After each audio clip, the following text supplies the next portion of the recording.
Yeah, Cincy Beer Fest is the 16 lots is here. 16 lots is here. It was Kick. Kick had all the internet.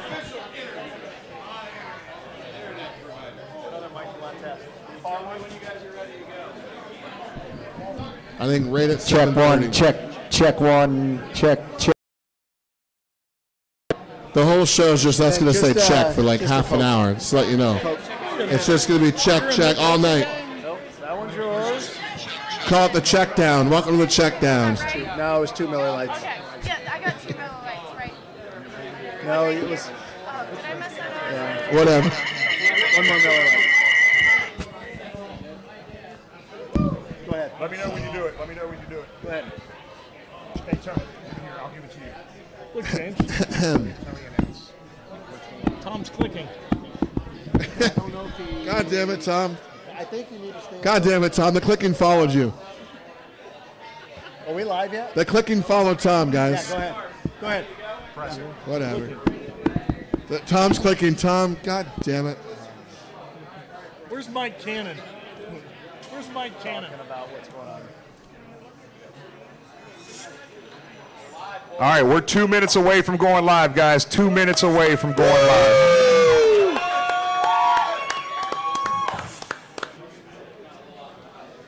Our first live all together. We got a Canadian in the house. We got a North Dakotian. Deportation. We got man. multiple I Canadians want to be at the here. game tomorrow. It's like the Beatles Don't- getting together. Don't call your government. This is why we came to live, because the sound's not playing. So the people watching at home right now are watching our intro video right now. And then once that's done, we'll go live.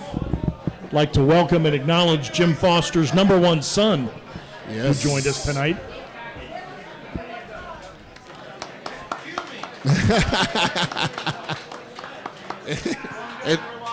We're live? All right, we're live. Hey, we're live. Oh, We no, are live. We're not. Hey. False alarm. Oh, we. I understand Okay. what you're All right, saying. hold there. on. I Let was us know gonna when we say, get that was close. a Let really us know when we fast get tune. close. All right. Do not fall off the stage, Jimmy. I'm going to. Drinks. Do not fall off the stage. If you fall off the stage, we're going to do a Tua and put you back in the game right away, even though you're woozy. Who am I missing? The whole show. The whole show. Heckle the whole show, please. No, he can't with a cordless. He can't be up here. You guys can't see, It's but going to echo. No, you're fine. Underneath? Just one. Okay. He can't be up here with a cordless. No, he's got his own cordless. just start throwing shit. Jesus. 15 seconds. 15 seconds. 15 seconds. That's what she said. Millions will be watching in now 10 seconds. 9 millions. Oh, wow. This feels like a legit production here. Oh, my God. Where's the cut stream? Welcome. Hey, let's get a hooday in here, guys. Let's hear you guys. Hooday. Guys, hey, everybody that's watching right now on Facebook, Twitter, and YouTube, we are live at the Holy Grail Banks down here. It is a packed house, stacked and packed. Man, thousands not even inside the fake sound either. That's real. This is people real coming sound. out. We got all the sound taken care of, the video, Not the a audio. recording. This is awesome. Guys, real quick tonight, we have got Fantastic. Shane Graham here. He's going to come up on stage with us here in a little bit. Shane Graham, we appreciate you being here. Hey, and we have the two Ring of Honor inductees coming tonight, Willie Anderson and Isaac Curtis. Yeah. And we have Coach Paul Alexander. Let me tell you something. Coach Alexander's been working his ass off, fighting for Willie for the Hall of Fame. We'll be talking about that a little bit tonight, too. So we got Coach Paul Alexander here tonight as well. So, guys, we appreciate you being here. This is our first time doing an event at this scale. Guys, James, I don't even know where to start, brother. I'm excited. No, I want to give a shout out to two people that made this go. We tried a couple live ones in the past, and it's been a struggle. So I want to thank Kick and Justin with Cincinnati Music Accelerator over there. And our friends from Chatterbox that are here. We're streaming live on Chatterbox from the first time as well, so we appreciate them joining us. And again, we appreciate everyone for joining us that's here in attendance at the Holy Grail. Good day, everybody. Hey, real quick. Hey, so hold on. We've got so many people here from out of town for the game, coming in early. We've got North Dakota here, right? How many Canadians we have in the house? We got Canadians over here. Hey, you're from Canada. Do you know Jamie? You from Canada? Yeah. Everybody from Canada Everybody knows from Jamie. Canada knows Jamie. Hey, we got Beer Fest Craig here, Cincy Beer Fest Craig. We got Dell Hall from 16 Lots here. Hey, if you have not had the Kent Anderson Day Drinking Lager, you got to order that. It's one of the best light beers you ever have. We got Caleb here helping us out, producing. We got on the Mark here with us. Germany's here. We got here. Germany in the house, man. Yeah. Don't forget Tony the Tiger, who Tony the is Tiger. fighting for charities, although right now he seems to be lost. I think Tony has an announcement. Tony? Who day? Hey, I just wanted to say I appreciate you guys coming out. As always, 100% of the proceeds that we get this evening are going to the Alzheimer's Foundation. We got Anne Marie right over here that's helping us out. We got a couple raffles going on. If you haven't got into them, please do. We got some raffles for some nice items over here that were donated by Gold Star, as well as Nasty Natty. So please buy them tickets. And we also have 2 tickets to Thursday night games. So if you do not have tickets, please come see me. We're doing a chance on that as well. Those tickets were donated by Betfred, who gave us 2 tickets for them. So just help us out. Appreciate you guys coming out. Who day? Hooray! Hey, and everybody, just to let you know, the gun show is here. The gun show is here. All the way from Canada. All the way from Canada. Just came from New York. He flew from Canada to the Jets game. We hung out at the Jets game together. He flew in from New York to here for the I am amazed you got those through customs. Look at this guy. How did you get that through customs? I don't remember much of the Jets game except we won. So I think, you know what? I think Marissa's here incognito. I think she's brunette tonight. She's brunette? Yeah, tonight. Just so you wouldn't stalk her. It's all good. If you're out there, hi. Yeah, so before we get kicked off with Shane here, he's got a engagement a little bit later. We do have a special announcement. We kind of teased this last week on the show. We talked about earlier in the year Gold Star, who's been a great partner with us thus far in 2022. And we have another exciting announcement that we want to make tonight. Jimmy, go ahead. Guys, hey, look, we have had some great partners this year. Gold Star Chili. We have 3 or 4 local restaurants coming to every single tailgate. Cincinnati Music Accelerators helping us with the sound at the tailgates. Guys, we have a huge announcement we're getting ready to make. Huge. I'm talking huge. Betfred, hey, It's so big we don't even know. effective today. Yeah, Jamie, we kept him out of the loop. Canadian, you know.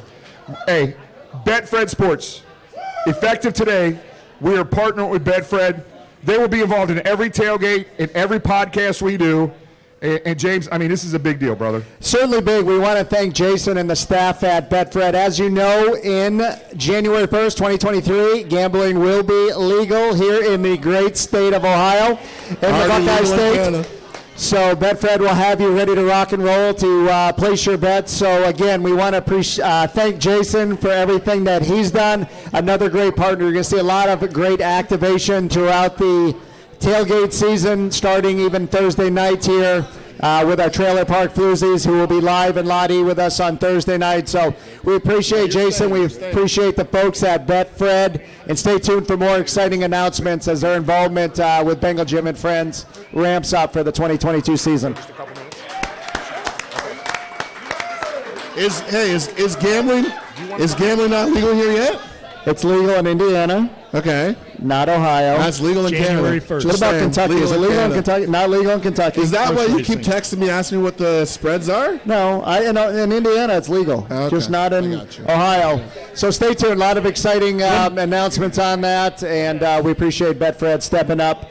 One more acknowledgement as we go around the globe, acknowledging where everybody is from, international Yes. and local and so forth. Very local. We have the Bengals Pro Shop here today from just down the street. Bengals Pro Shop, represent. So a reminder, if you don't have your whiteout gear, don't be the one guy on national TV who stands out because you're in orange or black Thursday night and ruin it for the rest of us. Please stop by the Pro Shop and get your white gear. I'm sure they still have some. They have enough. So What time do you open tomorrow? 9 a.m. 9 a.m. tomorrow at the Pro. 10. 10, sorry. Be there at 9, though, because people will be lined up. Jamie's had too many Jack and Cokes already. Never enough. All right, Jimmy, we ready for our first guest? Hey, guys, this was a last-minute addition to the show this evening. You offer Shane Graham a free beer, his ass shows up. Let me tell you right here. So let me introduce you to one of the most accurate kickers in Cincinnati football history, Shane Graham. Thank you. Thank you. I appreciate that. Welcome.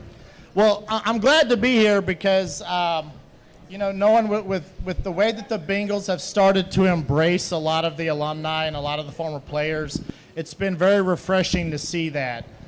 Cheers. I know playing with Willie and knowing the past with Isaac, Willie is just one of the most top-notch guys and teammates you could have ever played with.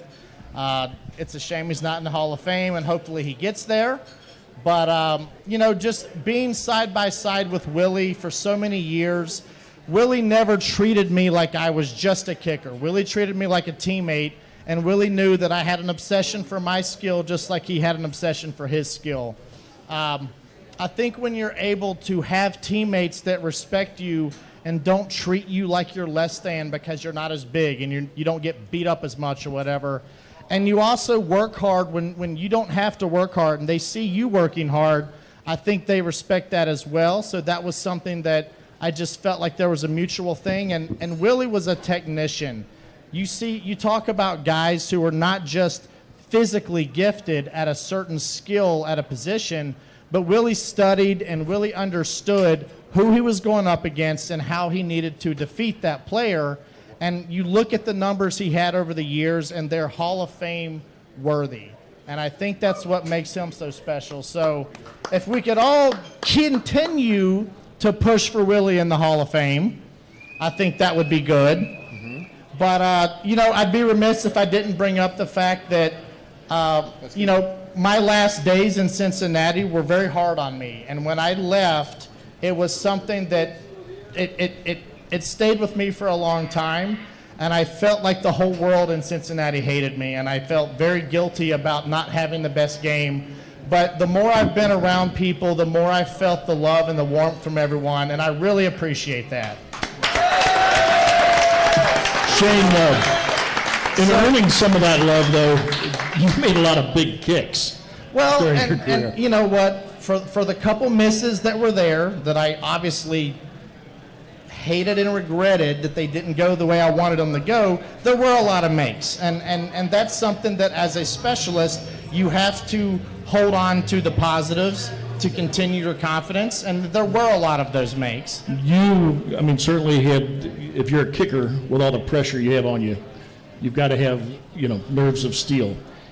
Did you ever lose your long snapper in the middle of the game? And if you had, would you have hit the panic button? My last season in Cincinnati, so Brad St. Louis, and many people don't know this, but Brad St. Louis just did not finish out the season the way that we knew he could finish. And we ended up bringing in Clark Harris. And that's when Clark Harris took over for Brad St. Louis. But what a lot of people don't realize, and I won't give all the details, is that Brad St. Louis lost his father like right before the season, and was dealing with some very personal demons along his personal life. And people tend to forget that even though guys are pro athletes, they're still humans, they still have emotions, and Brad was going through a lot. So I never ever resented Brad because we had a bad snap or anything like that. And when Clark came and took over for Brad, I continued to be close with Brad over the years. And because of connections like Brad and Kyle Larson and Kevin Huber and Willie and Frosty Rucker and all these other guys that I played with over the years, Corey Dillon, I could literally list off so many players that I was close with. I had more of a connection in my playing career with Cincinnati, and that's why I came back and retired as a Bengal to end my career. So Shane, that actually leads to a question I want to ask you.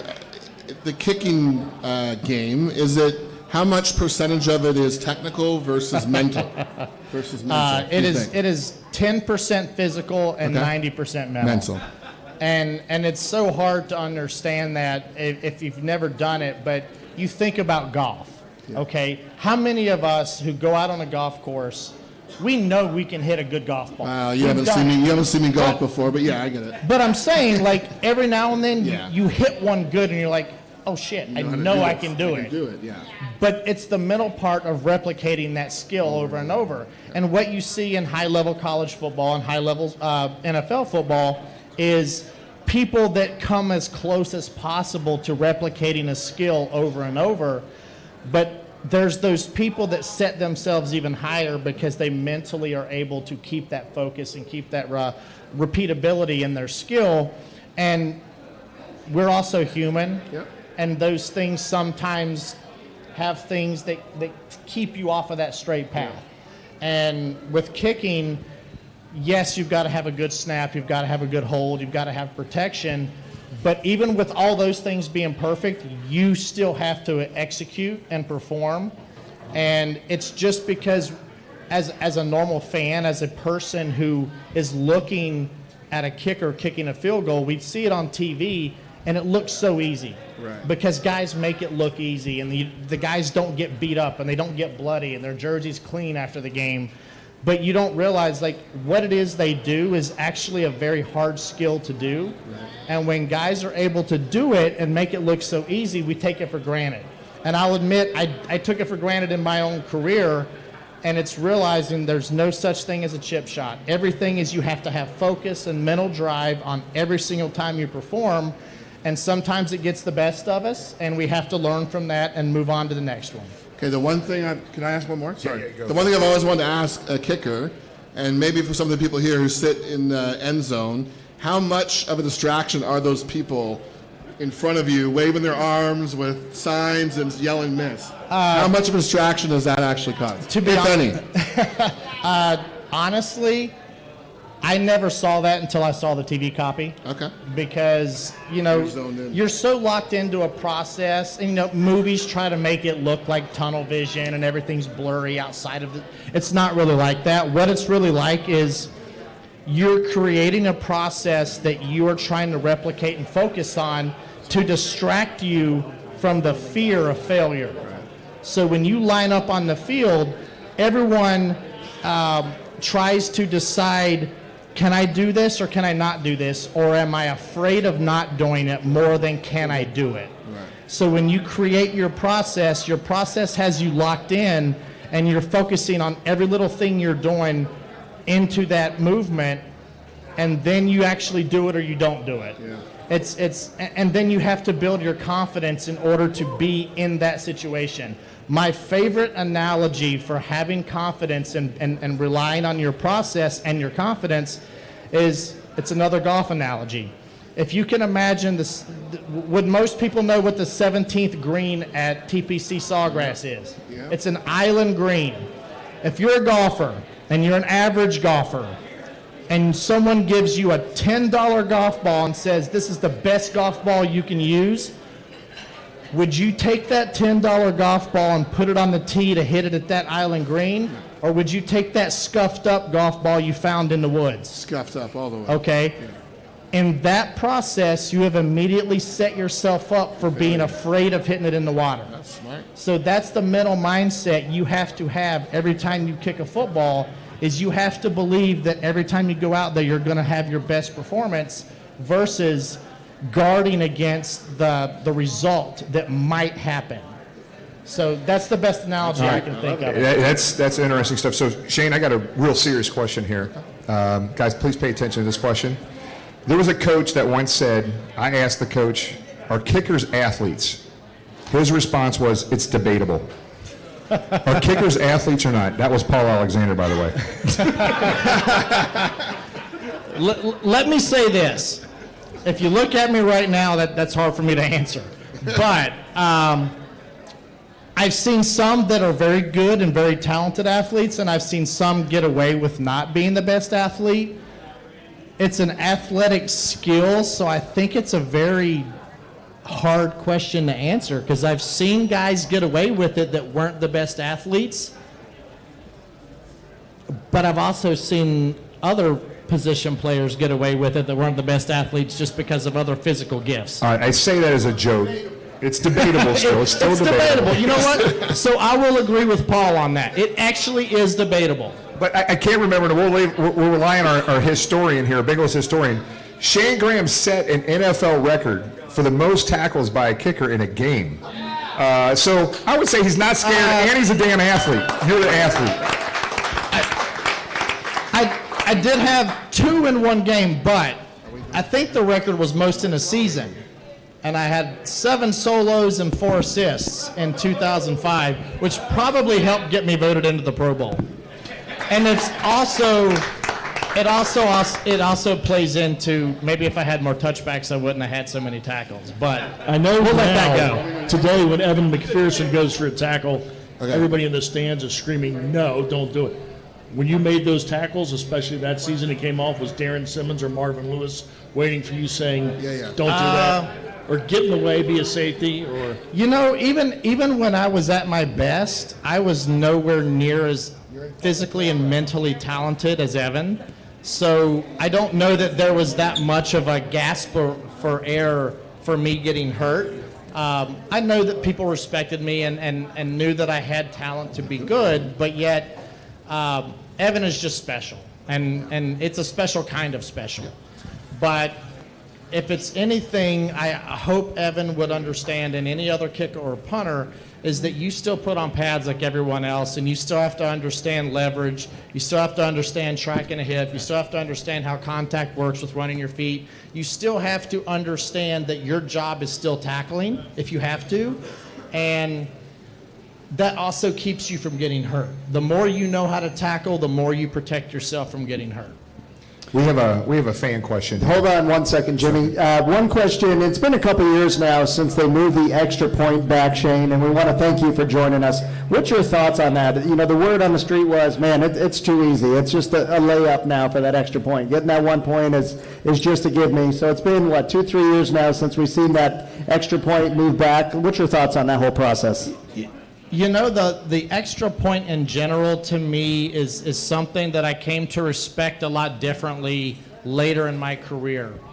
The challenge for me to want to pick one side or the other is that whether it's a 33-yard PAT or a 21 or 20-yard PAT, whatever it is, the guys in front of you, that is 2 seconds of absolute hell. And you've got guys that are literally just getting teed off on. And it's almost not fair. And I when I watch it now as a former player and coach, I see that and I'm like, holy crap. Like, these guys are literally just trying to anchor as hard as they can and try to keep some sort of an inside out, inside hand, outside hand punch, like something to keep penetration from getting through without getting too low or without getting too high. And you see these guys come out with knee injuries because the pile falls down sideways on someone's knee or whatever. And I think more about those guys. So the fact that the skill of kicking the PAT became such a regularly seen 99.999% thing from 20 yards, I think it's working out okay, to have it from 33 yards. But I still think about the guys that end up having to get teed off on every time now. So it's such a different way of thinking than I used to. Shane, we got a question from Chris from Independence. He was asking about your most memorable kick as a Cincinnati Bengal. There's 2 of them, I guess, but I'll give my first. My first was our first primetime game in 2004. I think it was our first primetime game since maybe 1991. We were playing the Miami Dolphins on a Sunday night game. And we had not had a primetime game in forever, I guess. And we ended up, it was a tight game. We ended up kicking a 36-yarder from the right hash into the, is the riverside, the south side? Yeah, the south end of the end zone. It was my first NFL game winner. And that to me is my most memorable kick. I mean, I remember so many memories from that. But I remember the feeling of, it was the first time that I felt like I had a really big hand in helping win a game. Very cool. That's awesome. So, hey, Shane's got an important dinner date tonight. So I'm not sure if how much more time you got there, Shane? A couple minutes? 5 minutes. 5 minutes. You got a question right here? Go ahead. So you were talking about the PATs and how important everything is, right? It's a hectic situation. It's curious as a regular fan when I see they're lining up against that PAT. I'm talking as a defensive opposition, and they just step back and they go to the sides. Does that have any deterrence to the opposing kicker? Like, what's the point there? The point of Let the me- let me- defensive players just backing off the play. So what that does is it creates a deterrence for any type of a fake. That's the first thing. And I realize that a PAT, you're probably not going to fake it when you can just put the ball in a 2 and go for 2. If it's an obvious situation, correct? But also, a lot of the times you want to make someone think they have to commit to a block, and if you pull out of it, it makes someone whiff, who maybe you've seen on film is not very technically sound. So if you see a guy that's going to commit to a block and no one's there, they might fall on their face, and then someone can jump over their back leg. So there's always things you try to do to keep people on their toes. Is that a reoccurrence thing, like game to game, or is that a I'd say a lot of it has to do with what you see on film and how you scout throughout the week on your opponent. You go. Tom. Oh, okay. Shane, one thing with coming up this year is the change like we talked about in the middle of the year with the snap and the hold and so forth. Did you have, it's pretty clear that Evan and Kevin Huber got very close very quickly. Did you have that kind of relationship with your holder? I mean, were you ever nervous about losing one of your guys that was going to mess you up? Whenever you get a holder that you really have good chemistry with and you gain confidence in, no matter what or who it is, if you lose them or if someone replaces them, you can't think about it, because your only thing you can focus on is your process and what you can control. And if you start letting these other variables start coming in, then you've immediately already started that down slope into losing your confidence. So it really just is a matter of how much discipline do you have to not worry about outside factors. I mean, and that's a huge analogy on life in general. You can only control what you can control. So it does no good to sit there and stress over, because what happens is when you have any type of fear, a fear of a result or fear of anything, you create a hesitation or a flinch, and flinching and hesitation will do nothing to help you, so you have to stay away from it. Well, Shane, we want to be cognizant of your time. We appreciate you joining us up here. As Jimmy said, you have a dinner reservation coming up. So let's give Shane Graham a round of applause for joining us. Thank you very much. Thank you, Shane. Thank you. I appreciate you guys. I love all of you. Who day? Who day? We love you, buddy.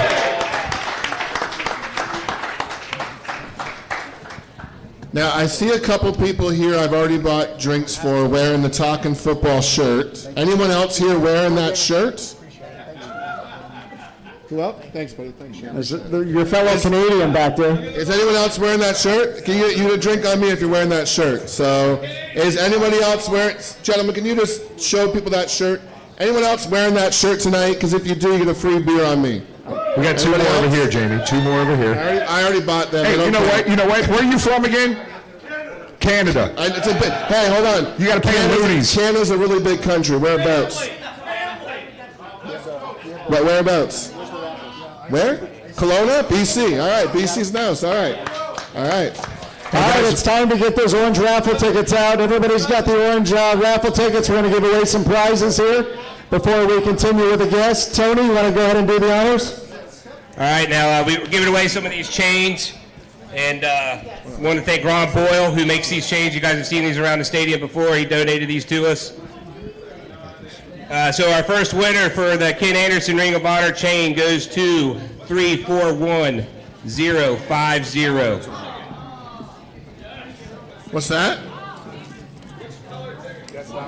These are the orange tickets. These are the orange tickets. These are the free ones. Is it correct, James? That's correct. That's a good bingo. All right, let's do two more here. We got one more for a Ken Riley chain. It's 341047. Greg got it. Oh, Greg Lowe in the house.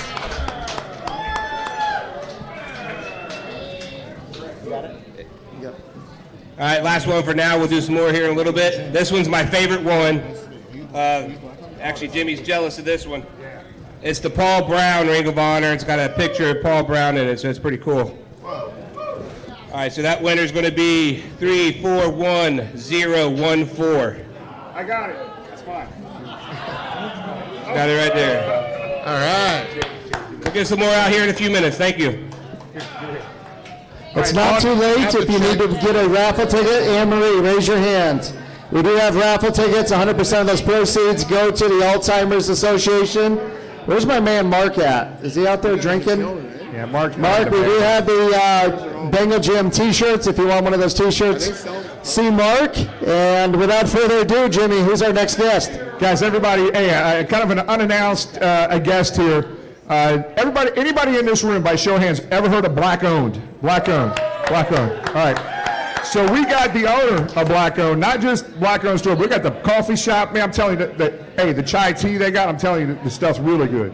Hey, so we got a new line of stuff coming out here by Means Cameron from Black Owned called Stripes Don't Come Easy. Means, tell everybody what's going on with that, big dog. What's going on? How y'all feeling, Who Dey Nation? I don't feel good to be just like together right now. Yeah. You know, we didn't win our first two games, but you know how this is going to play out, right? Next two. I know how this is going to play out. So, first of all, I just want to say thank you to James and Bengal Jim, man, for always inviting us in. So in 2020, when the Bengals was like 4-11 by the time we had dropped the capsule, and things weren't as sweet as it is now, we launched the capsule, Stripes Don't Come Easy. And it's all about how our brand started out the trunk, and it took us a while to get to an opportunity like this, and how the Bengals historically haven't been the best team, but we wake up every morning still ready to root them on. So Stripes Don't Come Easy is what we coined the capsule. And the first capsule did really well, and it started to even really take off once the team started to wear it. We had Joey wear the jacket. We had all the guys pretty much, like Tyler Boyd, Von Bell, all the guys really showed up for us. But more importantly, we're launching the second installment of this capsule next week. This is one of the samples. I'm just testing it out. It's not here yet. But please support the capsule. It'll be online, blackowned19xx.com. We appreciate y'all. We just want the opportunity to be leaders in our space, So thank you. Means, we appreciate you joining us. What was it, 2 years ago, the draft in Cleveland? Means you were on stage presenting, what was it, the second round pick when you were on stage? Yeah. That was last year. In Cleveland, right? Yeah, Cleveland. Yep. So you might have seen him there. And Means was also an integral part of our Super Bowl party in Los Angeles last year. So we had a time in LA. Yeah. Who here was at the Super Bowl party last year? Yeah. That was a lot of fun. So again, we appreciate everything Means done. A big part of the community here. The clothes that he has. That's the first time I've seen that. That is nice. Hey, I know this is nice, but Thomas has got something on here that I'm going to buy when it comes out. Thomas, unzip this thing. If you can see, this is what do you call it? Embroidered, like it's a inlay. The 1968-69 Bengals logo. Unzip that thing. Reversible. We got the white. Now. Is this the debut right here, live at Bengal Gym? I guess so. I didn't know, but it's happening right now. It's too late. We already in there. Let's do it. You've seen it here first. Yeah.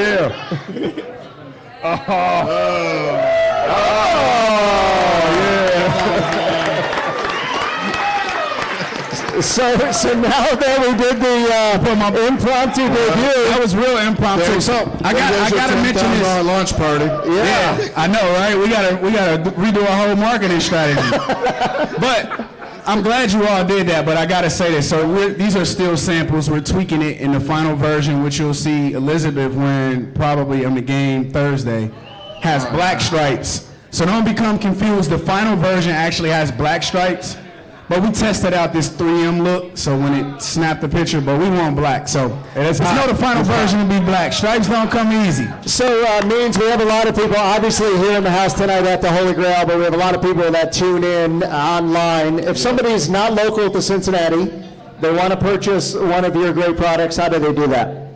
Yeah, please follow us on Instagram, Facebook at I'm Black Owned. That's helpful. We drop a lot of dope content there. And then the website is blackowned19xx.com. So it's blackowned19xx.com. And yes, we are a Cincinnati-based brand. I grew up in the West End. My mom is a die-hard Bengals fan. It's in my blood. So we all in it together. All right, let's give him a round of applause. Vince Cameron for Black Owned. Who they? Thanks, man. Thanks for your time. Appreciate it. Bengal Jim putting somebody else on the spot. We have an impromptu debut here. Anybody else have a surprise they want? We can come up on stage. Oh, look. Look, we have a Syracuse alumni, undefeated Syracuse, 4-0 alumni in the house tonight. You know we're not going to go a whole Bengal Jim show without mentioning Syracuse. Before Lau gets up here, anyone have a surprise I don't want anyone to know yet we can announce here? Anybody? No? Any pregnancy announcements? What? Don't worry. Pregnancy? Who's pregnant? We're just trying to ruin other people's surprises, that's all. Where we going? We got a microphone here? We got Mike. So we got, we still got Willie. Willie's on the way. Isaac's on the way. Isaac's down at the, I started to say Paul Brown Stadium, but he's down at Paycor Stadium right now doing some video, so he's on the way here right now. What channel? We got WCPO here. Who we got? WCPO, right? We got WCPO in the house here tonight. On film, on video. I tell you what, I'm going to give up my seat here. Let's get Dave up here, let's get Paul up here and start talking with these Bengal greats.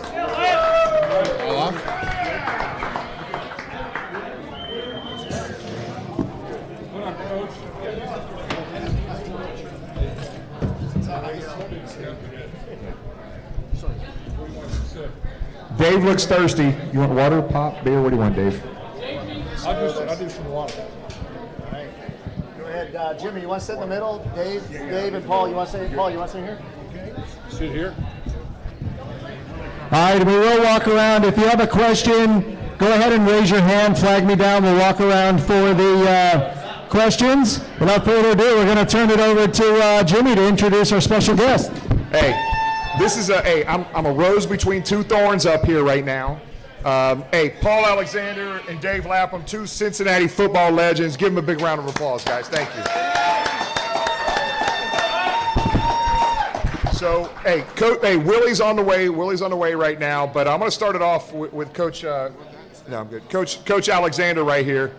So, Paul, talk about what you, as a coach, what it means to you as we see Willie Anderson, Isaac Curtis go into the Ring of Honor here at Paycor Stadium this Thursday night. Well, let me tell you something. I look out here and I see all you people, and it's pretty impressive. You know, it kind of gives me chills a little bit because I spent 23 years coaching for this great team, and I have goosebumps a little bit. It's an honor to see such passionate people here for the Bengals, and I love the Bengals. I'm just telling you. My kids have grown up Bengals. My grandson's a Bengals fan, and every Sunday I cheer for you, and I hope you do well, and it's really exciting to see everyone. Thank you. That's awesome. Well, you asked what it's like. I can talk about Willie. You know, I wasn't here with Isaac. Although I'm old, I'm not quite that old. Willie was, Lapham is. I am, yeah. I am. In fact, Lapham was, let me tell you about Lapham. Lapham covered us all the time. And usually these media people, they ask you a question, and you can bullshit your way out of it. You know what I mean? You can kind of talk around, you can say this, you can say that, and they oh yeah, and they write it down and they're all good. But Lapham, he'd ask me a question, and you couldn't bullshit Lapham, you know what I mean? Because he understood offensive line, of course, and so every now and then he would ask me some questions. I'd be like, God damn it, Lapham. I mean, anyways, Willie Anderson going in the Hall of Fame, or the Ring of Honor, excuse me. He's going in the Hall of Fame next, by the way. Yes, he is. I kind of, what's going to be very special for me on Thursday night, Willie's going to bring me one of his game jerseys that he played in. Nice. And he's going to let me wear that on Thursday. And it's going to be so amazing because that guy, I was young. I was 30 years old when we drafted him, something like that. And we grew together. And we spent almost the entire career together. And he was so fantastic, it was unbelievable. He could sit there and watch plays, very few plays of a rusher, and he'd know immediately what he had to do to that guy. He had a natural understanding of how to block people, unlike anyone I'd ever been around before. And in just so many ways, I'm so excited to see him go in on Thursday. And I like to hear the same response from Lap here about Willie. Yeah, I mean, what Paul's saying, Willie's, the thing about the great ones, they're physically gifted, but they're mentally gifted too. And Willie had a football IQ. Willie would, he would look and see things going on around him, instead of just tunnel vision on what was going on and who he was blocking. He wanted to know why he was blocking him. He wanted to know what was going on around him. He could see things around him that most tackles wouldn't even bother trying to look for. He had that, he saw the big picture, and it just makes him, it takes him to another level. It makes the good ones, it makes the average player great or good, and the good player great, and Willie's great, so it makes him like a superhero. And the guy is, gifted. Like Isaac Curtis was a world-class sprinter. Isaac Curtis ran a 9.300 in college. He could have been a gold medalist in the Olympics. Guys that won the gold medal in the Olympics, he beat them when he was at Cal. He beat them as a track and field guy. But Big Willie right here, we get a standing ovation for the Ring of Honor member Willie Anderson. Big Will.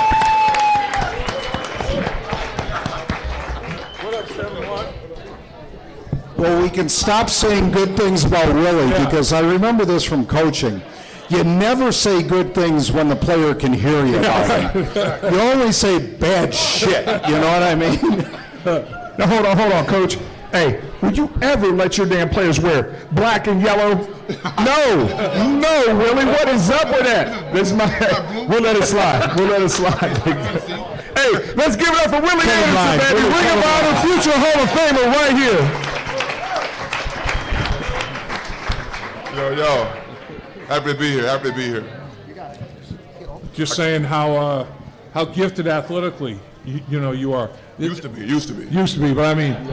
But what did 18 triple E? Is that right? Quadruple E? I don't really know the triple E, but I know it's 18. 18. I got to tell that That's story. some feet there now. All right, I got to tell this story. Yeah. This is a great one. You're not going to believe it, but it's true. When Willie was a rookie, all right, he was with Nike. And Nike did not make a football shoe They did not.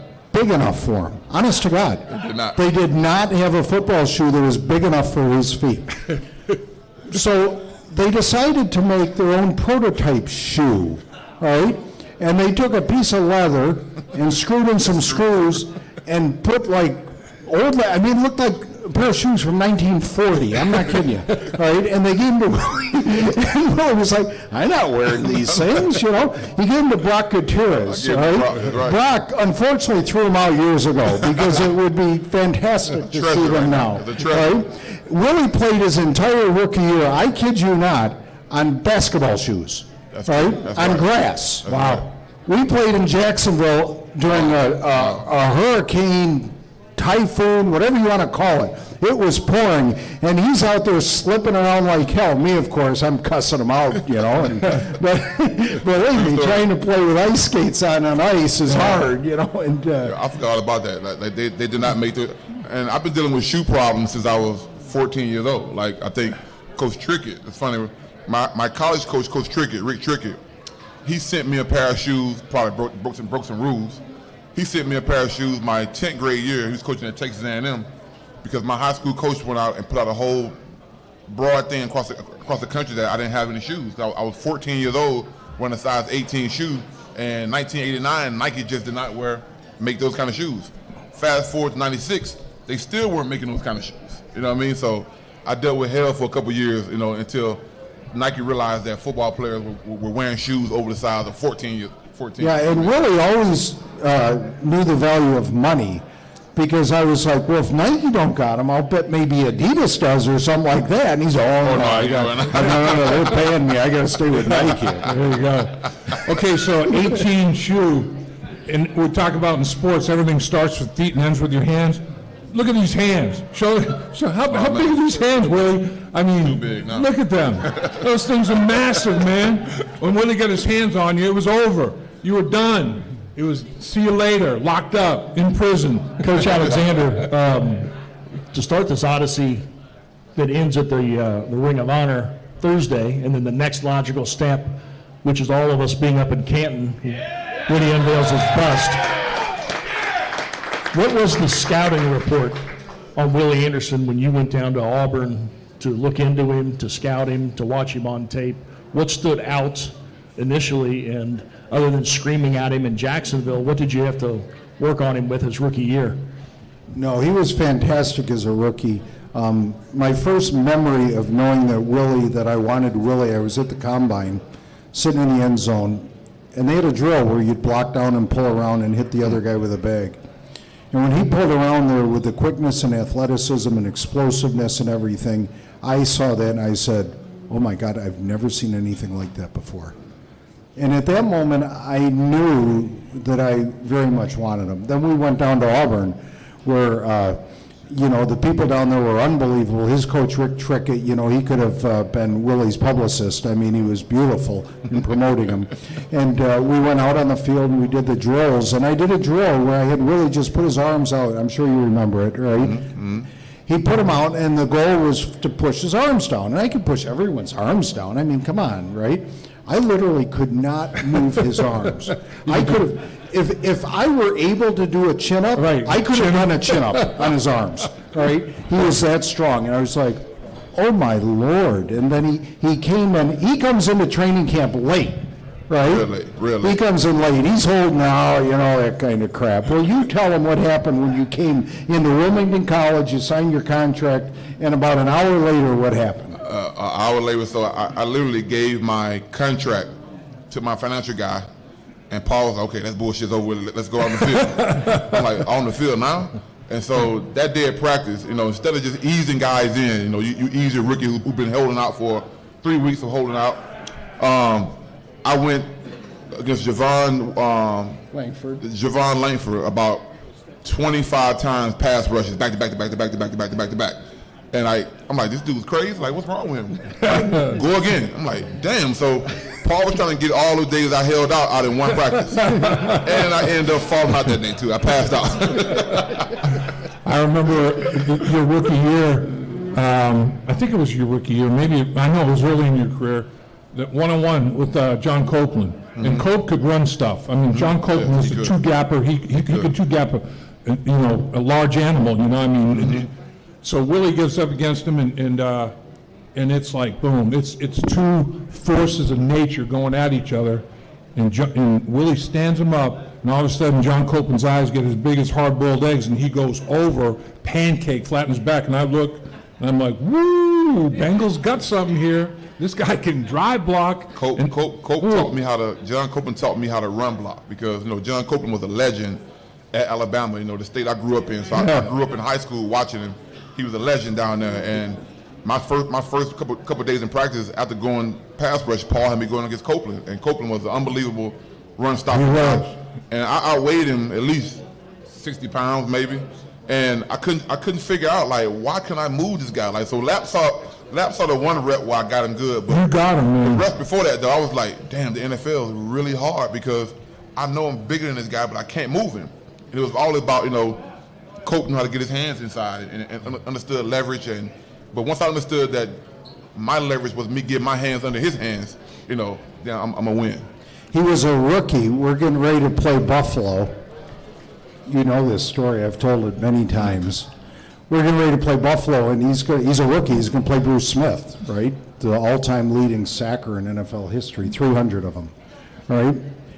And we're stretching. Willie's down there sitting on the ground stretching his hurdler stretch or whatever he's doing. And I come up and I kneel down right in front of him. I look him right in the eye. I said, Willie, Bruce Smith is not going to kill you. I'm going to kill you.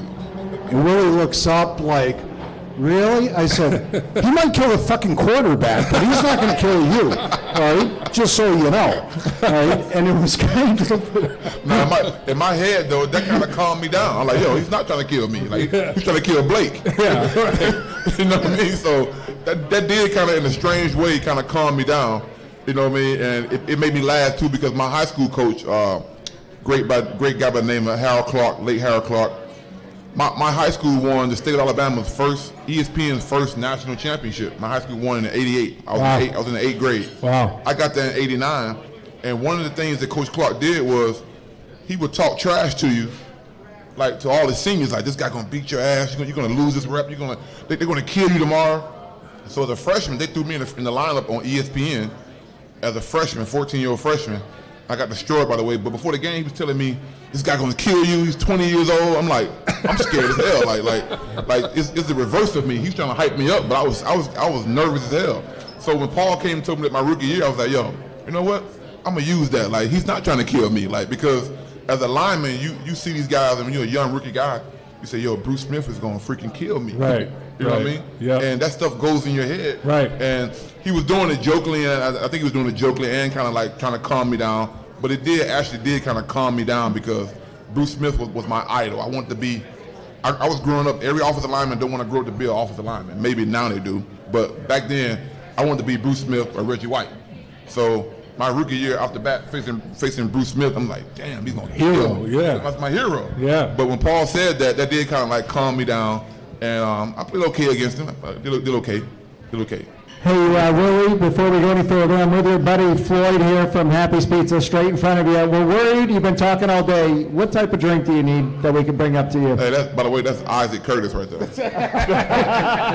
Everybody outside said, hey, Isaac, sign my That is the ugliest Isaac. That's great. What drink can we get you? What do you give a Paul guy? Miller Lite? Mick Ultra? Yes. Mick Ultra. All right, next question. We need another Mick Ultra here too. So, hey, Willie, we got a question for you. So, guys, hey, we are here to sell. Hold on, man. My guy Billy D, right? Hold on, guy. I gotta stop this. Oh shit! My God, man. My bad. What's up, man? How you doing, man? This is Coach Bill Dinger. He was a long time look at that. offensive line coach at Hamilton High School. He's one of my buddies, and when he retired, he was the equipment man down at the Bengals. That's awesome. Hey, There you go. so Willie, look, we're here to celebrate our Bengal legends. We got legends going into the Ring of Honor. We had Ken Riley that took the next step, get into the Hall of Fame. We're going to talk about some Hall of Fame with Willie here in a second because he will be in the Hall of Fame here at some point soon. Yeah. Jungle to the Hall, man. I'm telling you, it's going to happen. We're going to see more of our legends go into the Hall. But we got a question. I know a lot of fans were asking. So Thursday night, white out. Everybody's going to be wearing white at that stadium. White helmets. Everybody's excited about it. But Willie, you being inducted at halftime, into the Bengals Ring of Honor, very special privilege. So how did you find out about it? And tell everybody here, and everybody that's viewing right now on Twitter, Facebook, and YouTube, how did you get contacted? How did you find out about this? Well, I was at home doing something at home, and I saw the 513 number come up, and I knew it was Cincinnati, obviously. So when I got it, a familiar voice came on the phone. They would say, Willie, this is Mike Brown. I said, Mike Brown? And he said, yes. I said, Mike Brown from the Bengals? I said, oh, what's going on, Mike? He said, I'm calling to tell you made the Ring of Honor. And I started yelling on the phone. But typical Mike showed no emotions. He was like, he waited for me to stop. And he kept talking again. And he basically just told me, what the process would be over the next 2 months and how everything would go, how proud he was of me. He told me Isaac was there, which I was really encouraged by because, I was one of the guys, Paul will tell you this, I came up here in 2010 to, I think, when I first started wanted to do training and kind of get into coaching, Paul brought me up in 2010. And one of the things Mike Brown told Paul was like, hey, tell Willie not to mention the Ring of Honor thing right now. Because at that time, I was mentioning it a lot. But what I found out was he was planning on doing it. You know what I mean? He was planning on doing it. But I was like really hard. I'm like, yo, why would I have a Ring of Honor, Ring of Honor, Ring of Honor, Ring of Honor? So when he called me to say that, you know what I mean? He told me, said, I know you've been pushing for this for a long time. And I just appreciated him saying those words and understanding how much it meant to us players. And, you know, you guys know on Twitter, I said last year on Twitter that I wish some of the older guys would go in first because, you know, let's be honest, we are like, you know, 40 years behind this thing. So I never thought to be going in this early. I really appreciate it, you know what I mean? From the fans. We love you, Willie. You know what I mean? You thought this call was going to go something like this. Willie, this is Mike Brown. I'm calling to tell you we've been doing some inventory. Some accounting overpage. And we found that you still have a helmet that you haven't turned in.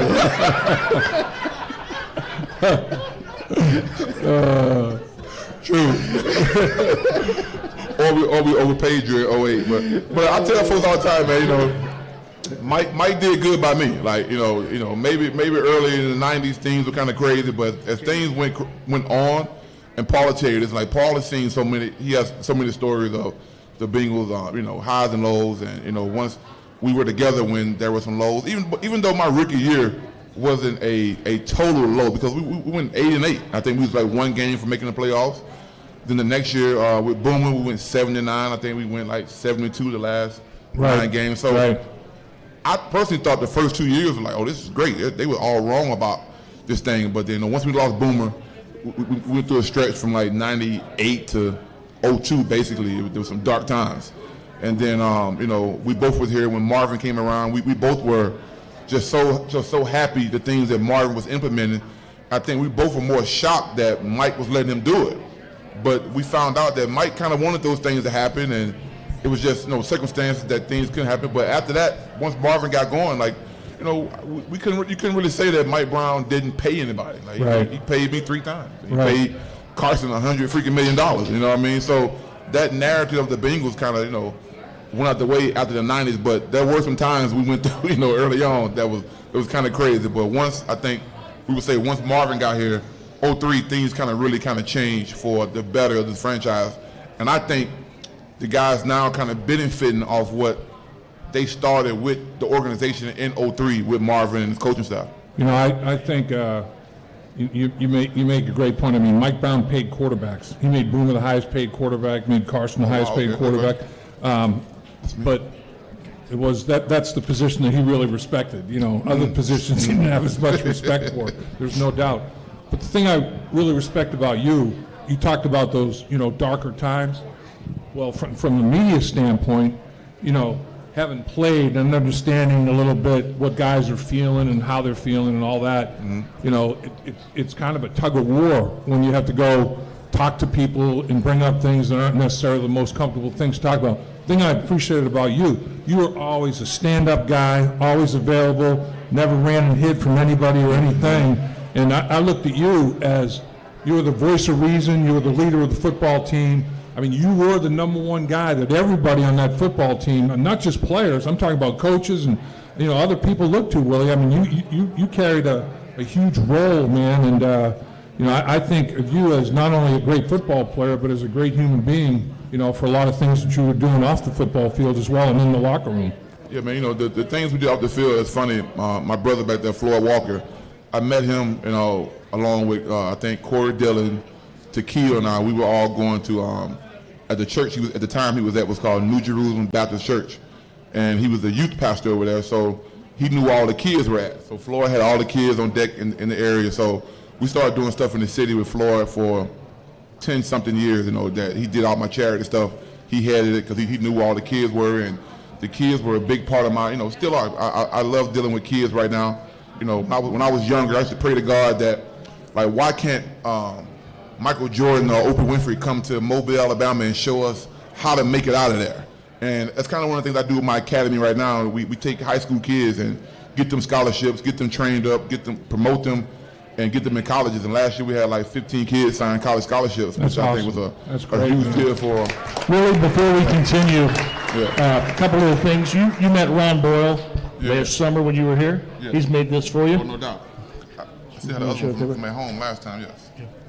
And we do have, we'll let our guests enjoy their refreshments in a second. We've got a couple of prizes.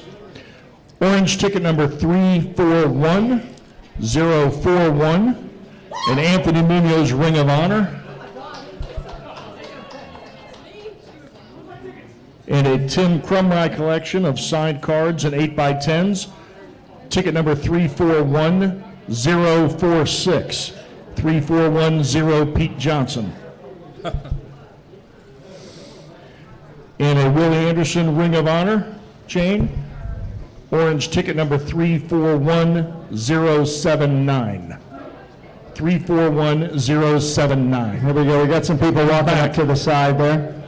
If that was one of your numbers, go ahead and go up to the side. Dave, you mentioned a lot of people that looked up to Willie. Willie, if you don't mind, can you touch on somebody that you looked up to maybe when you were a rookie with the Bengals, or even somebody later in your career that you looked up to? Maybe it was whether his style of play or just the way he was in the community. Yeah, Deion Sanders.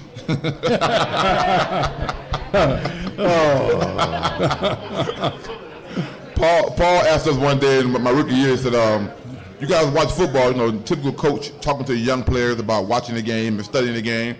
He went around the room and said, Willie, who you look up to? I said, Deion Sanders.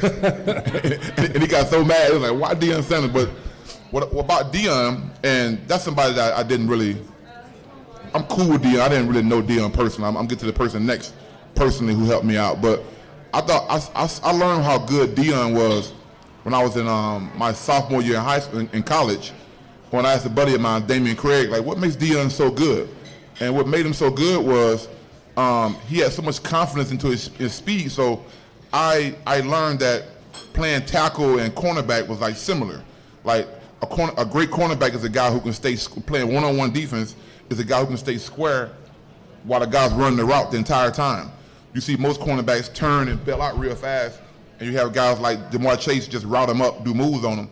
Well, Deion was so confident in his speed that a guy can run full speed at him, he's still staying in his back pedal, he would never turn and run. So I learned as a tackle from him as a young guy, tackle, the guy who can stay squares the longest like a cornerback are the really great tackles, because once you start turning as a tackle, a guy start giving you multiple moves, the same as a receiver. So when I saw what Deion was doing, I said, yo, my goal is to become as good as Deion is one-on-one as a one-on-one pass blocker. And so that's why I said that. Plus, I want to be prime time, too. I thought because you didn't want to hit anyone. One of the things that we've had the privilege of having you on our show a couple times, and you spoke very highly of the gentleman on your left, Mr. Paul Alexander. Can you tell us how he was so instrumental in your career as a Cincinnati Bengal? Well, Paul and I grew up together. You know what I mean? We grew up together. I think I was his first, was your first big draft pick? So my rookie year, all we heard about was Jimbo Elliott at Michigan. You know what I mean? We heard about Jimbo Elliott, how dominant Jimbo Elliott was. And my goal was my goal was to get this man to quit talking about freaking Jimbo Elliott and talk about me. And but we grew up together, man. Like, and particularly the spring of '97. I came back here. This is before they had OTAs, before they had off-season workouts. Because the Bengals, we were the last team to get have OTAs, the last team to have off-season workouts. But so Paul, he asked me, he said, look, will you dedicate yourself for a month, like 3 days a week, to come to Spinney Field, and you and I work on techniques? And I said, cool. And I still have the picture. I think Todd Archer, remember Todd Archer? Todd Archer, yeah. That wrote for the... He's down with Dallas now. He writes for the Dallas Cowboys now. Todd did the story, and he took a picture of me in my sweatsuit with Paul pass rushing me. So for like 3 weeks, Paul and I just sat there. After it was going to my second season, we sat there and went over all the techniques and different calls and different things, pass rushing and run blockings. That day in spring, for that month, we trained for all that time, and we developed all the techniques that he and I did for the next 12 years, and then he kept doing for the next 20-some years. So that's kind of why I know all the techniques, I know all this stuff, because we kind of helped develop those things in '97, that spring. He was just teaching me. And like with most offensive line coaches, you rarely see O-line coaches get in front of guys and rush themselves. Like Paul would actually rush against you, and we just be banging his ass. We hit him hard as hell. Like I'm trying to hit him hard as I can. I think I smoked you a couple times too, if I remember. But he just taught me football, man, as a young kid. And I think a lot of times today, a lot of offensive line coaches, they don't have the time that we had back then, because I think now they have a certain amount of time that they can meet and talk to guys. So I think offensive line players getting harder to develop guys because there's less time than a guy like me had going into my second year, which I learned so much football. I was actually changing from left to right, which it sounds crazy, which to me is the most crazy thing ever. I was playing left tackle as a rookie, playing really good, and I switched over to right tackle because just the times, we had bigger guys over on my side on defensive end. We ran the ball to the right, and so he was basically teaching me how to play right tackle. You know what I mean? After being a left tackle, but we learned. I learned so much stuff that spring, and we just we clicked for the next. I mean, it's rarely a guy gets the same coach for 12 years of his career. So he's my guy. There you go. Hey, Willie. Hey, that's awesome. That is awesome. So, Willie, we're going to talk about some Hall of Fame here in a second with Lap and Coach Paul here. But before we do, there's stories you can share and there's stories you can't share from the locker room. So give a funny story to the fans that are watching right now live on Twitter, Facebook, and YouTube, and the fans here at the Holy Grail. Give us a story that you're able to share. PG-13, Willie. So give us a good one. I told Jim some stories, so Jim know the story that I can't talk about. Right. But I'll tell you something funny. Like you guys remember a name from the past. You guys remember Renard Wilson? Renard, yeah. So Renard's my guy, man. Country boy, funny guy. Florida State. So you guys remember when Anthrax came out? Remember Anthrax? Yep. So Anthrax came out and we shut down all of our mail. There was no more mail coming to the Bengal facility. They threw all our mail away. So there was no social media or Twitter or anything for us as Isaac Curtis. That's a real Isaac Curtis right there. Sweet eyes, man. And Reggie. Legend, Reggie Williams. And Reggie Williams. Hey, you know what? Hey, as we, I'm sorry, I don't want to interrupt you, Willie, but hey, let's give it up for Iceman. Isaac Curtis is here, guys.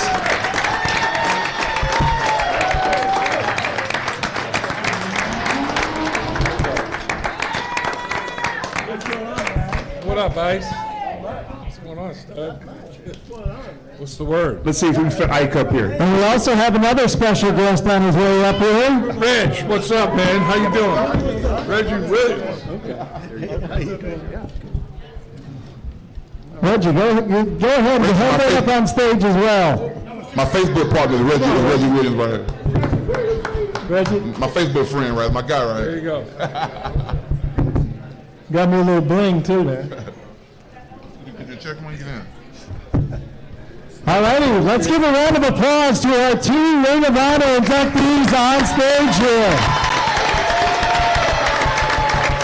All right, thank you. We appreciate you joining us. We also want to give a special welcome to Reggie Williams over there. Thank you, sir. Thank you, Reggie. Yep. Bonus guests. So we said there were going to be bonus guests tonight, so we appreciate everyone join us. Dave, you want to go ahead and start it off with Mr. Isaac Curtis? Yeah, let's do that. This guy, man, where do you begin? Isaac Curtis. Isaac Curtis could have gold medals around his neck as an Olympic gold medal champion. Isaac Curtis ran a 9.300 back in the day when he was at Cal. He beat the guys who won the gold medal.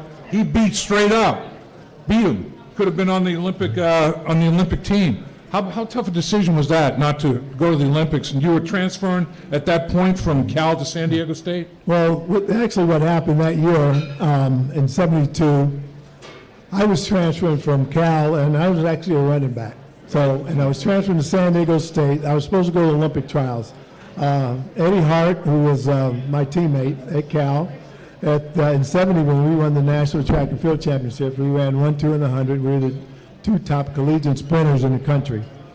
But But being my senior year when I transferred, going to a new program, learning a new position, and I was a football player first. I mean, I love track, but I was a football player first. So it was like, if I made the team, I wasn't going to go because, football was my first love. And so I did not even go to the trials, and I went straight to San Diego. And that was Don Coryell? That was Don Coryell. At San Diego at the time. So, a running back, man. That's where this guy, the fun started after he caught the football. I mean, he made some unbelievable plays, run after catch, yards after catch. But like say, you weren't a track guy trying to play football. You were a football player that had world-class speed.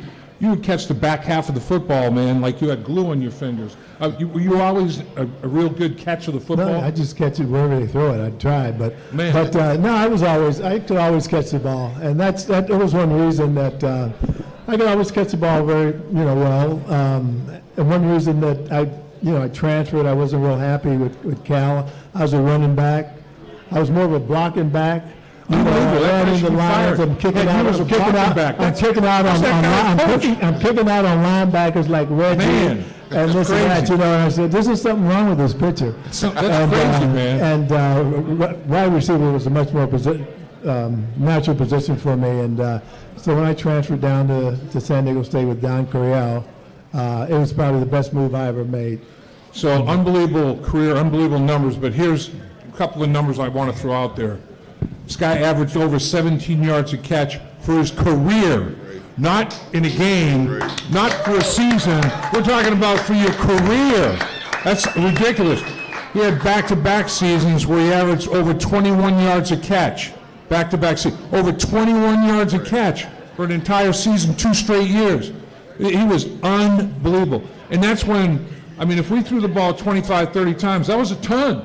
That was a lot. Yeah, you didn't throw the ball that much. Yeah, you really didn't throw the ball that much. Really. I mean, if you caught 30, 40, 50 balls, that was a lot. Big year. Yeah. I mean, guys now, they'll catch 100 balls. We weren't even targeted that much in the season. And even then, I mean, when I first came to the league, we had 14 games. But there's a lot of things that make that happen. And I had a pretty good quarterback in Kenny Anderson, and no doubt. And everything, as you know, Dave, everything starts up front. That's right, big word. Everything starts up front. And we had guys that protected Kenny and gave us time, and we were able to work downfield. So it all comes together. It's a team thing. You're one of the rare players in sports that can say there was a rule change. It was called the Isaac Curtis rule. Paul Brown went to the competition committee and said, "Hey, this is ridiculous. We got guys like the guy I have that is scintillating, man. He can put on a show. Fans want to see big plays like this." Because I remember Pittsburgh, we were playing one time. You came back in the huddle, and you were like, "Dude, this Mel Blount, this guy's a linebacker-looking dude, just like chopping me 10 yards down the field. He's taking my legs out from under me." It was crazy what they allowed DBs to do. Well, back then. We're open game. As long as the ball was in the air, they can do whatever they want to do to you. So they would cut me, they would cut you, they can hit you, they can, throw an elbow at you. As long as that ball was in the air, you're a free game. But and that's what would happen. I think when it first started, I think the first year when we went to the playoffs, we played the Dolphins, and I don't know if you remember a running back named Essex Johnson. Yeah. Essex Johnson blew me out probably the first series. And then the whole focus came in our offense was this, not to try to cover me or contain you, with zones. It was just take them out. And then they would send a cornerback up. They just try to cut you. They'll put a cornerback over my head, play bump and run. Outside linebacker would come and try to cut you.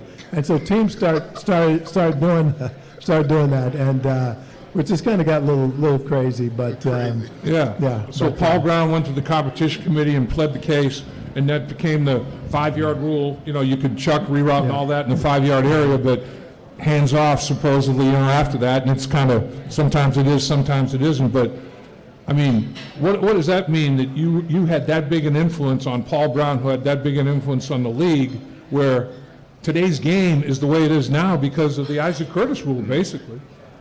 Well, it really has opened the game up, I think for the better too, because, a lot of the things that they did, like I say, they can cut us, they cut your legs out, and even with us crackbacking, you can't even crack back and cut legs out. But it has opened the game up and made it more of a passing league. And like I say, guys are catching a lot of passes, and it makes it much better for spectators and fans to look at because it's wide open, and it's not a, 10 to 11, Yeah. 10 to 9 scores anymore. It's wide open. Teams are scoring. So A question for both of our Ring of Honor members, and it kind of ties into our current Bengals. Isaac, looks like Joe Burrow brought chemistry with Jamar Chase and developed very quickly chemistry with T. Higgins. How quickly did you develop that chemistry with Ken Anderson and Willie on the offensive line? All we're hearing about right now is communication. How long did it take you to adapt to your new teammates? And did you have a particular right guard that you communicated well with? So if each of you could answer that. it took some time, but we did a lot of work because I was a young wide receiver. Like I said, I had only been playing wide receiver my senior year in college, so I had a lot to learn. And so I got with Kenny. We did a lot of after practice, just working on our timing. Me just learning the system and understanding what we were trying to do, what our offense was trying to do. So it took a lot of time, but we finally worked it out.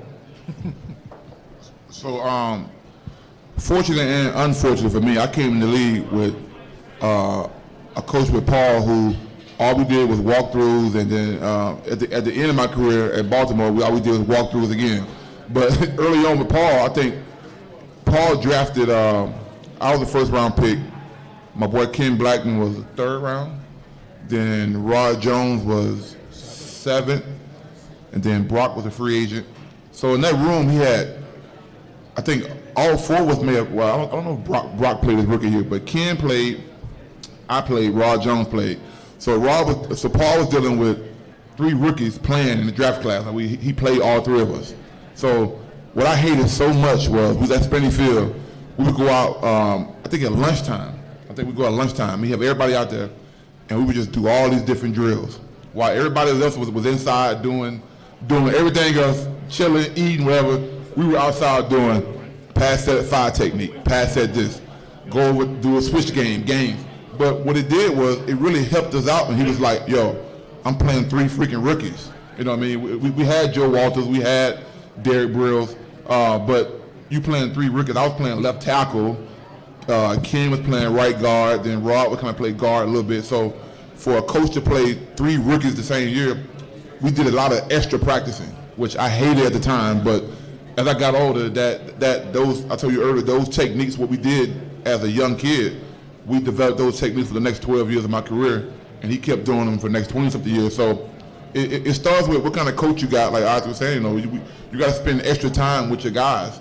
And as I got older, Paul will tell you this, the older I got, the less I wanted to practice. So I wasn't the practice guy when I got older, but I knew the games. I learned the game so well that I can stand behind the huddle. And you watch football now, and guys don't practice now. Like, Andrew Whitworth had a Hall of Fame career too. Whit wasn't practicing at the Rams.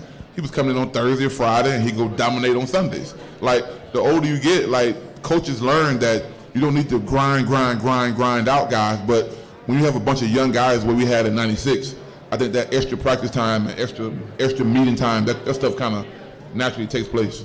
We were lucky that, I was a line coach for 23 years here, and Willie talked about that first time we got together and kind of taught him the things. What really was fun was that the calls you learned, the line calls you learned, were Forrest Gregg's line calls. They were the same line calls that Dave Lapham used. Right? They were all the same calls. They never changed, right? And they were the same calls and techniques. Well, the techniques changed, but the calls were the same all the way through the whole time. And the players like Willie, the best coach really the best line coach on the staff when he was playing was Willie Anderson, right? Because he knew the techniques and he would teach them to the young guys. And that's hard to do because a lot of times when you get an older player, they don't want to tell the young guys the secrets because they don't want them to take their job. And Willie will remember, it was part of my yearly talk that I would say, if you're an older guy and if I hear you're telling the wrong thing to the young guys, I will get rid of you as quickly as I can. And that happened once.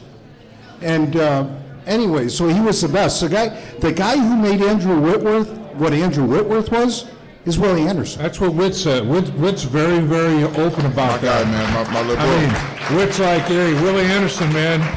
Willie Anderson was big. And the guy that helped me out, man, was a guy who the Bengals basically drafted me to replace this guy.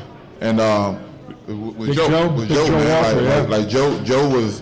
Joe was so instrumental in my career, man. And I don't know if Paul told him that or not, but I remember my first game I started. I played against Chris Dolman, played really well. Second game against Clyde Simmons, I got worked. I got destroyed. And I remember walking to the car at Spinney, and I was after the meeting, watched film on Mondays, and everybody kind of side-eyeing the rookie, and you're like, okay, this first-round pick, he might be a bust. And I walked to my car, going to go home, and Joe came up behind me and said, hey, you can't go in the tank right now. He said, we're going to need you the rest of the year. He said, man, that stuff happens to every freaking body. He said, you got to get over it, and the best players learn to get over it. And like I always tell a story, Joe really didn't know me then. He was learning me, but I had been through so much stuff in high school football and at Auburn that I wasn't going in the tank, but it felt refreshing that a guy that everyone knows I was drafted to take his job was there in the parking lot condoling me, and he really taught me football. Like Paul said, like my first couple of years was me doing stuff that Joe Walters was showing me, and I knew I was more athletic than Joe.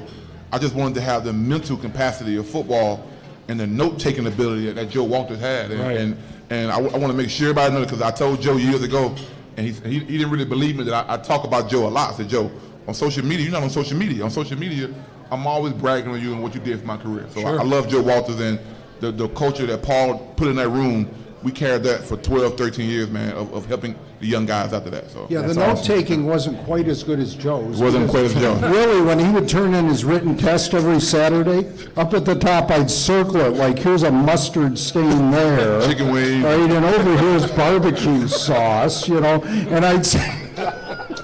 And I basically just copied Richie Bram's test. Hey, Willie Anderson's 401k is good because of Richie Bram, right? Because you copied everything. I copied Richie Bram's 401k. All right, so listen up, guys, real quick. We'll take just a very slight, quick break here. Hey, real quick, if you remember last year, our group, Tony the Tiger, everybody that's in our group, we raised almost $60,000 for local charities last year. To date, this year, we're approximately, Tony, about what, 37,000 approximately?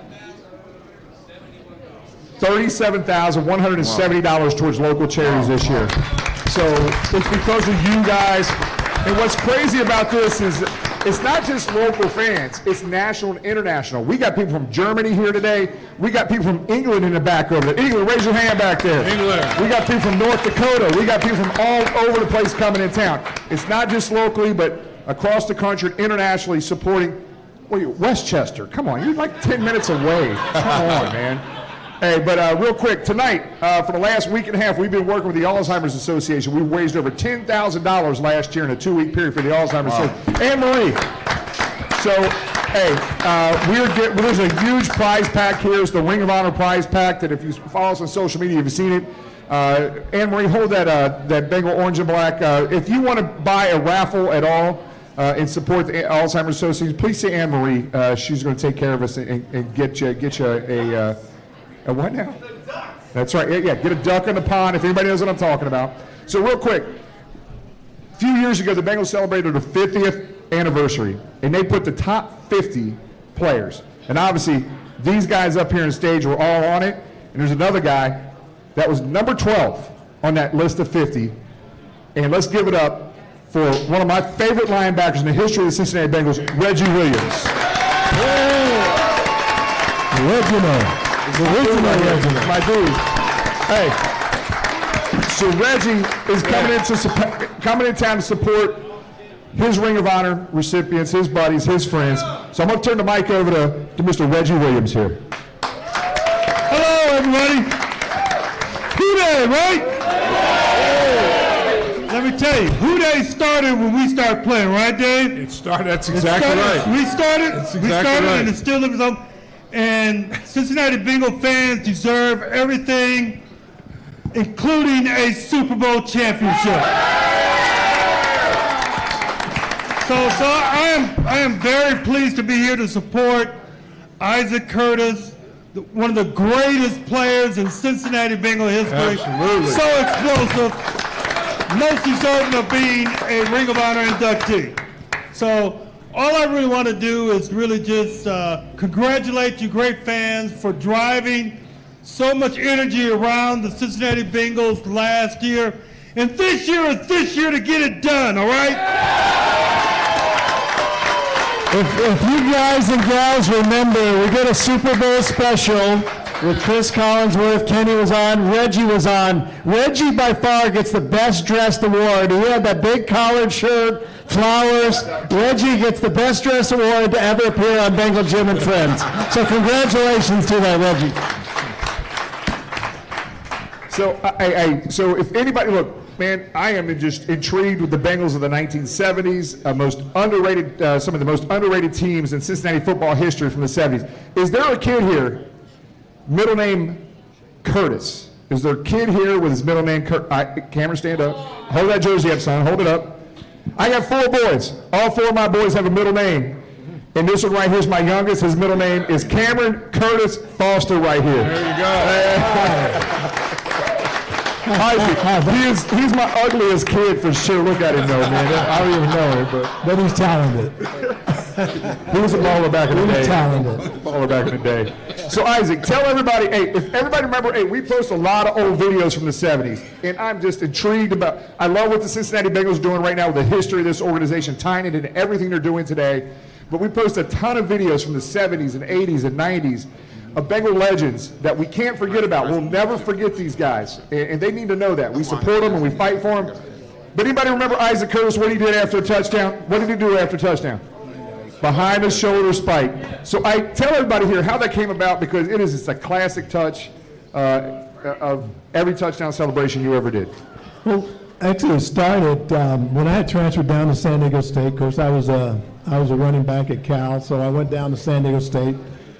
And at practice, you know, a lot of the receivers, we were all kind of hanging around, just fooling around before practice. And some of the guys were saying, you know, if they score, what they were going to do. They had different kind of touchdown dances and this and that. And one of the guys asked me, well, Isaac, when you score, what are you going to do? I said, well, I'm not going to do much of anything. I'll just probably hand the ball back to the ref, and, you know, that'll be it, you know.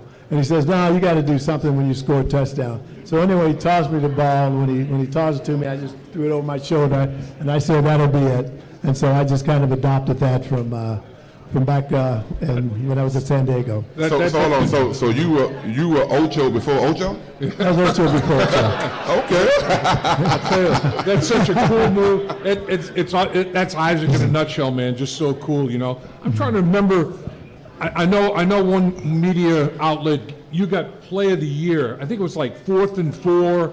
You caught a slant, went like 44 yards. It might have been against New Orleans. Do you remember the play I'm talking about? You caught that ball, middle of the field, and split everybody and just... Yeah, I think, you know what, I think it actually was the, I want to say it was Cleveland. We were playing Cleveland. Cleveland? I want to say the Browns, yeah. Yeah, Right. that's what I think it was. And it was, So it was like 4th down, right? it was like 4th down, yeah. We Yeah. needed to score. I think we had to win the last 3 or 4 games to get into the playoffs that year. Right. And, yeah, I caught a little hook in the middle of the field and was able to Unbelievable. elude a few defensive backs and score it. I remember you ran a reverse one time when I was a rookie, and I looked down.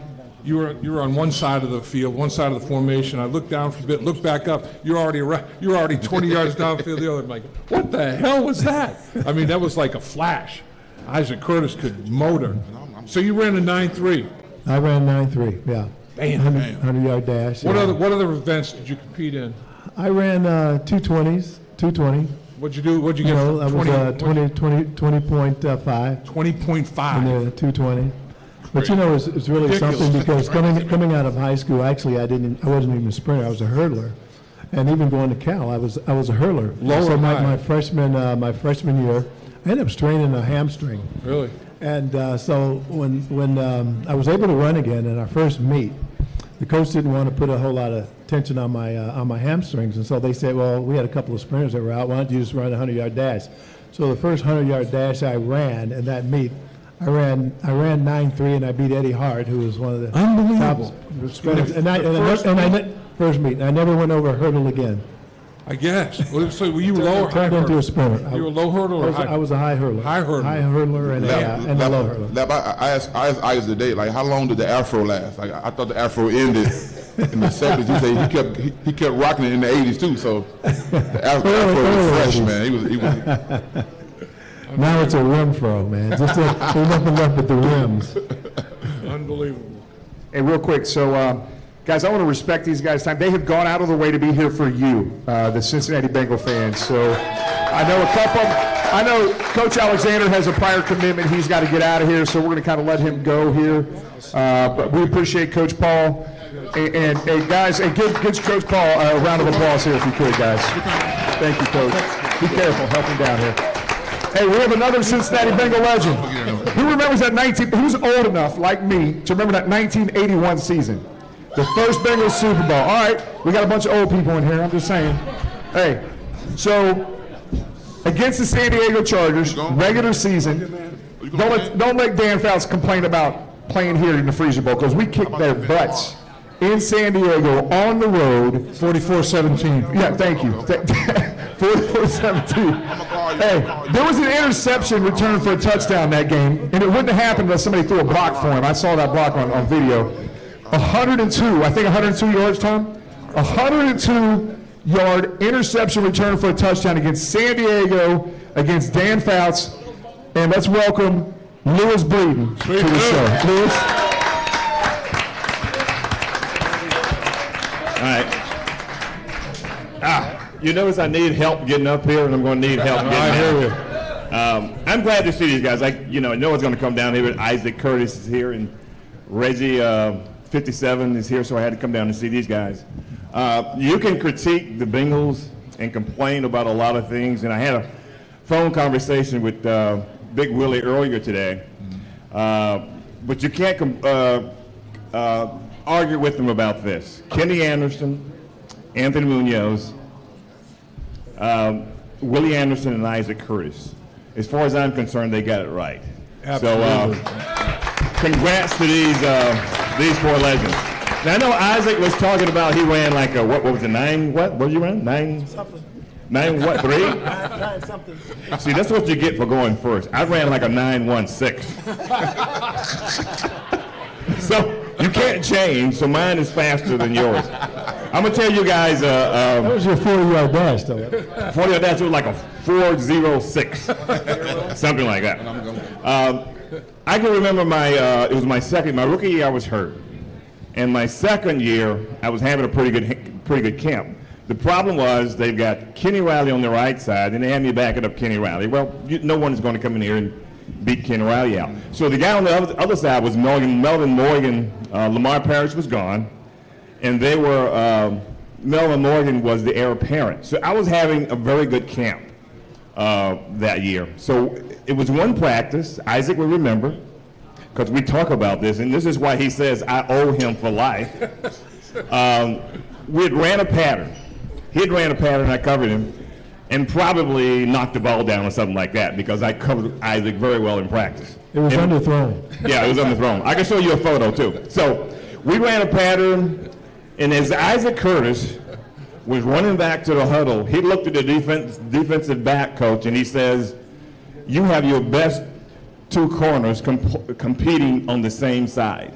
Charlie Winter. Charlie Winter. That's what he told him. He didn't tell me he was going to say this, because he saw something in me that they weren't seeing right away.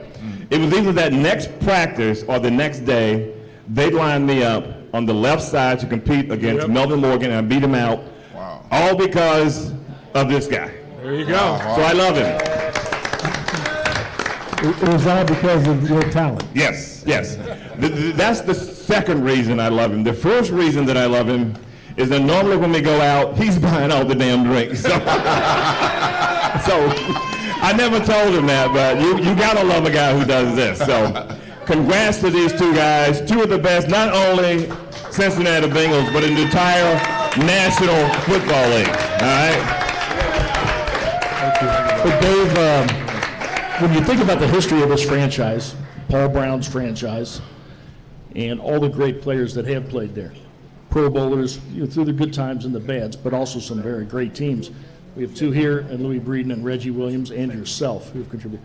What's it say about these two guys that aside, Paul Brown being a coach, but you have Anthony Munoz, Ken Anderson, and Ken Riley, and these two guys are next. I mean, that's elite company with so many great players. What does that speak to about their career here, and what does that speak to and help their case for being into Canton, because they both belong there? Oh, absolutely. I mean, they both belong in Canton. I mean, Willie Anderson, Bill Cowher has come to his plead his case, say that he belongs in the Hall of Fame. Everybody knows Bill Cowher, head coach, Pittsburgh Steelers. Michael Strahan, who's a media, he's everywhere in the media, and he'll say Willie Anderson should be in the Hall of Fame. A lot guys that tried to defend this guy, Isaac Curtis, that are in the Hall of Fame, Mike Haynes, others, Isaac Curtis should be in the Hall of Fame. When your peers that are in the Hall of Fame are saying it's a crime that these guys aren't in the Hall of Fame, that's when you realize that there's an injustice being done.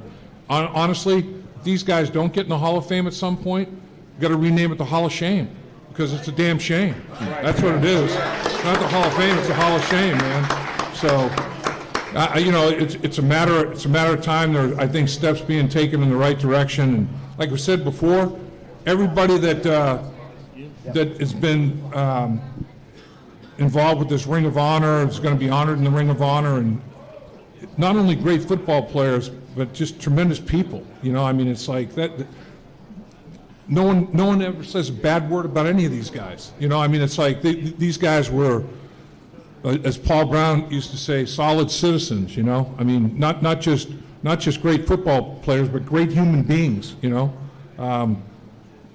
Positive contributors to society in a bunch of levels, a bunch of different ways, and you can't ask for any more than that, honestly. So we got a special night here. This is a busy week. Thank you, Dave. Thank you, Willie Anderson, Isaac Curtis, Reggie Williams, Louis Breeden. Let's give them all a round of applause and taking time out of their schedule to join us tonight. Thank you. We're going to let these guys go. Stay tuned. We have more raffle prizes for everybody. Again, these guys are on a schedule, so we appreciate everyone for joining us tonight. One other thing, we want to thank our friends at Gold Star Chili, our friends at Betfred Sports, our friends at Cincinnati Music Accelerator, our friends at Chatterbox, everybody that made this possible tonight. Stay tuned. Drink those Kenny Day Drinking Lagers, courtesy of our friend Dell at 16 Lots. I'm going to turn it over to Jimmy. Hey guys, these guys are going to get out here. A few autographs are going to do, but hey, real quick, we cannot end a Talking Football with Bengal Jim and Friends segment without saying the Who Dey chant. So I need us on three as loud as we can. Here we go. 1, 2, 3. Who Dey! Who Dey Bengal beat the Bengals? Who Dey! Who Dey! Who Dey Bengal beat the Bengals? Yeah, baby, Who Dey, baby, Who Dey, Who Dey. All right, we got. Thank you. All right, stay tuned here. We're going to have all the raffle tickets. We still have lots of great door prizes to give away. We also have the door prizes, Tony, from those that donated to the Alzheimer's Association. Tony. What are they saying now? We also have the T-shirts. Thank you. The next thing we're going to give away is a Gold Star gift card, 037, orange ticket 037. Thank you to our friends at Gold Star for that. If you have ticket 037, come on up here. $25 gift card. Thank to our friends at Gold Star. Again, we do have our T-shirts for sale. If you want one of the Untamed T-shirts, stop up and see us.